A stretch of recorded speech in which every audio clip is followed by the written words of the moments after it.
श्री शिवाय नमस्तभ्यम हर हर महादेव।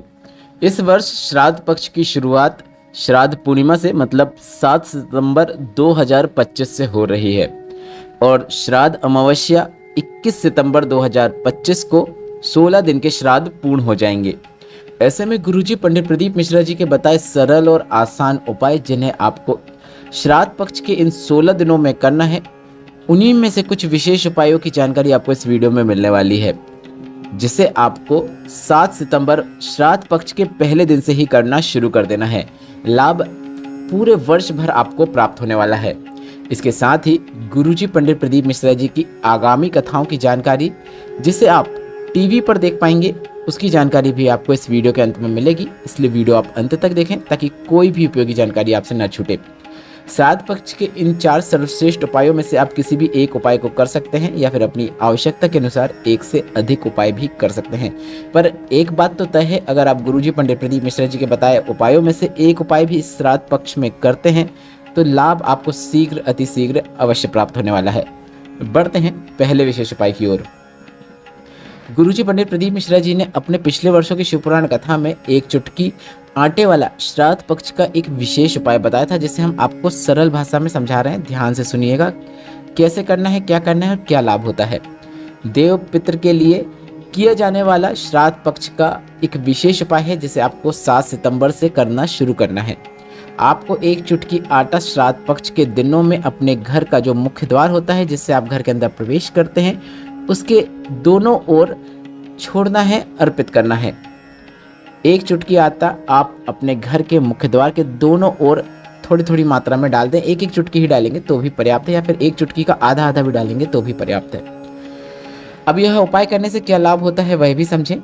घर में मंगल कार्य होता है, घर में शुभ कार्य होता है, अटके हुए कार्य पूर्ण होते हैं, पितरों का आशीर्वाद प्राप्त होता है, शीघ्र विवाह के योग बनते हैं।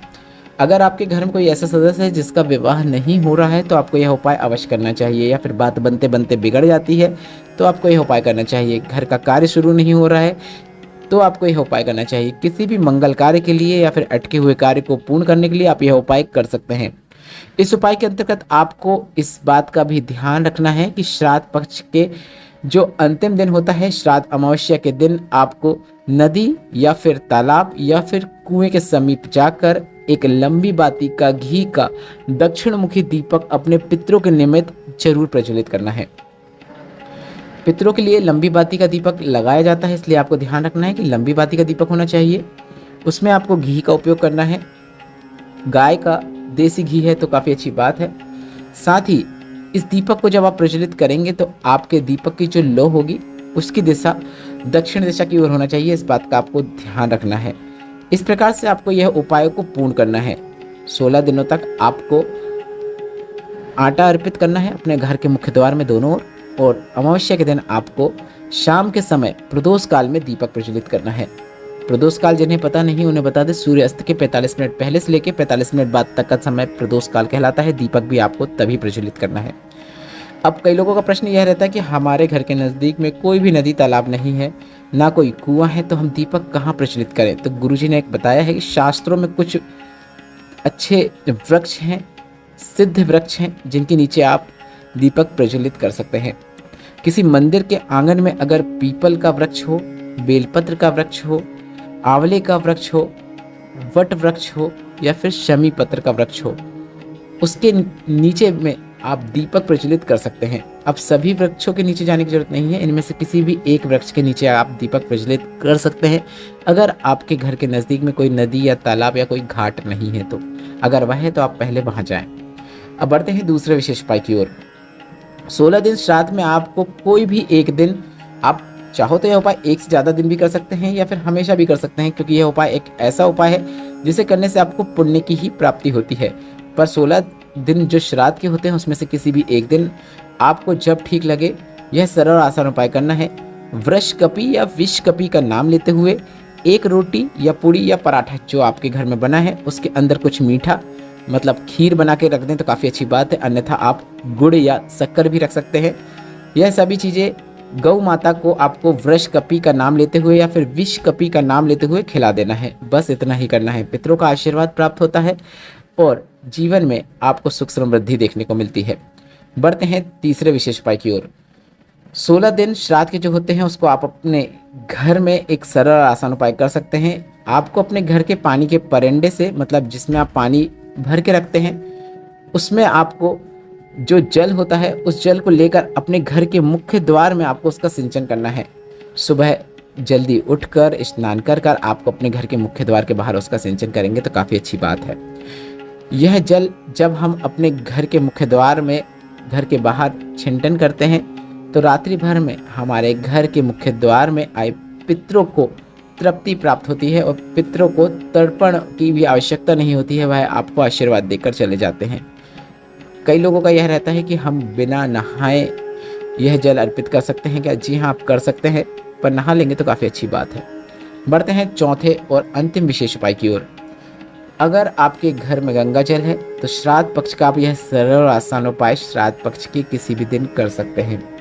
रविवार के दिन ना करें, इस बात का आप ध्यान रखें, बाकी किसी भी दिन कर सकते हैं। श्राद्ध पक्ष में किसी भी 16 दिन में से किसी भी दिन आपको तुलसी के क्यारे के पास एक छोटी सी कटोरी रखना है।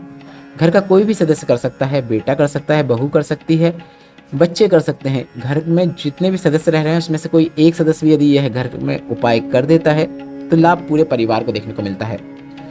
एक छोटी सी कटोरी रखना है और उस कटोरी में आपको अपने पूर्वजों का स्मरण करते हुए, काशी विश्वनाथ का नाम लेते हुए एक बार जल छोड़ना है। फिर दूसरी बार आपको फिर अपनी हथेली में जल लेना है।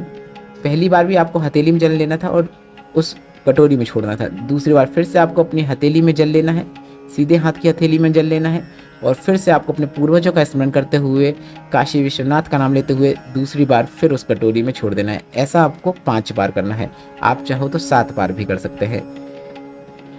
ऐसा करने से आपके घर के जो पूर्वज हैं उनको पिंडदान और तिलांजलि की भी आवश्यकता नहीं होती है। पितृ तृप्त हो जाते हैं और इस उपाय को करने के बाद पूरे परिवार में कभी किसी के कार्य अटकते नहीं हैं, उन्हें हर कार्य में सफलता देखने को मिलती है। यह उपाय करने के बाद जो कटोरी में जल बचा हुआ रहता है और कटोरी में जो जल होता है उसे आप गमले में डाल सकते हैं। अब बढ़ते हैं 5वीं और अंतिम विशेष जानकारी की ओर। गुरुजी पंडित प्रदीप मिश्रा जी की आगामी कथाएं जो आप टीवी पर और कथा पंडाल पर देख पाएंगे वह इस प्रकार है। 9 से 15 सितंबर तक भीलवाड़ा राजस्थान में शिव पुराण कथा होगी। यह श्राद्ध पक्ष की पहली शिव पुराण कथा है। 17 से 21 सितंबर तक शिव पुराण कथा ऑनलाइन होगी। जगह की जानकारी गुरुजी ने नहीं दी है, पर आपको कथा टीवी पर देखने को जरूर मिलेगी। 3 से 9 अक्टूबर 2025 तक जलगांव महाराष्ट्र में शिव पुराण कथा होगी। 12 से 16 अक्टूबर तक शिरडी के समीप अष्टगांव माता निर्मल की टेकरी में शिव पुराण कथा होगी। 4 से 8 नवंबर 2025 तक श्रीलंका में शिव पुराण कथा होगी। धनोरा छत्तीसगढ़ में भी एक शिव पुराण कथा प्रस्तावित है। आशा करता हूँ यह वीडियो आपको उपयोगी लगा होगा। ज़्यादा से ज़्यादा शिव भक्तों के साथ जरूर साझा कीजिएगा। ऐसे ही वीडियो देखने के लिए चैनल को सब्सक्राइब जरूर कीजिएगा और कमेंट बॉक्स में हर हर महादेव या श्री शिवाय नमस्तुभ्यम जरूर टाइप कीजिएगा। श्री शिवाय नमस्तुभ्यम, हर हर महादेव।